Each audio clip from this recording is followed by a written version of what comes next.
ஐவுணர்வு எய்திய கண்ணும் பயமின்றே மெய் உணர்வு இல்லாதவர்க்கு. இன்னைக்கு இந்த குறளில் இருக்க பயம் என்ற சொல்லுக்கு பொருள் தான் பார்க்க போகிறோம். இந்த 3 நிமிஷம் வீடியோவை நீங்கள் ஃபுல்லாக பார்த்தீங்கன்னா உங்களுக்கு 10 புது தகவல் கண்டிப்பாக தெரிய வரும். இது மாதிரி இப்போ கூட நிறைய பேர் அவங்க வாழை பயம், மாம்பயம் என்று சொல்லுவாங்க. தமிழ் மொழியை ஆராய்ச்சி பண்ணுறவங்க பழம் என்ற சொல் பயம் என்ற சொல்லிலிருந்து தான் வந்திருக்கோன்னு நிறைய ஆராய்ச்சியாளர்கள் சொல்கிறாங்க. பயம் என்ற சொல்லோட எழுத்துக்களும் பயம் என்ற சொல்லோட எழுத்துக்களும் ஒரே மாதிரி தான் இருக்கும்.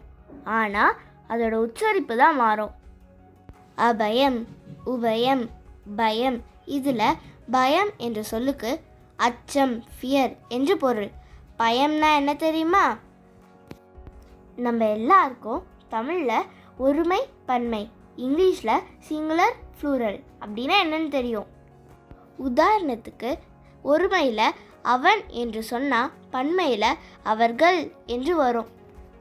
இதுவே சிங்குலரில் மேன் என்று வந்துச்சுன்னா ப்ளூரலில் மென் என்று வரும். பயன் என்ற ஒருமை சொல்லுக்கு பன்மை சொல் என்ன தெரியுமா? பயம்.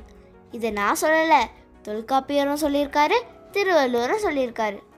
மரம் நம்மளுக்கு பல வகையில் பயன்படுது. அதில் மிகப்பெரிய பயன் கனிதா.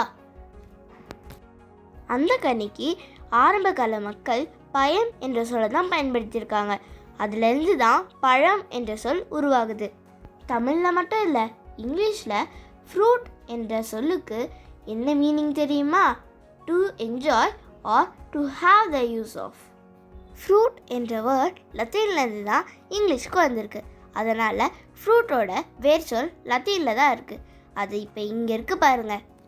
ஆனால் தமிழ் மொழியில் இருக்க எல்லா சொல்லோட வேர் சொல்லும் தமிழ் மொழியிலே தான் இருக்குது.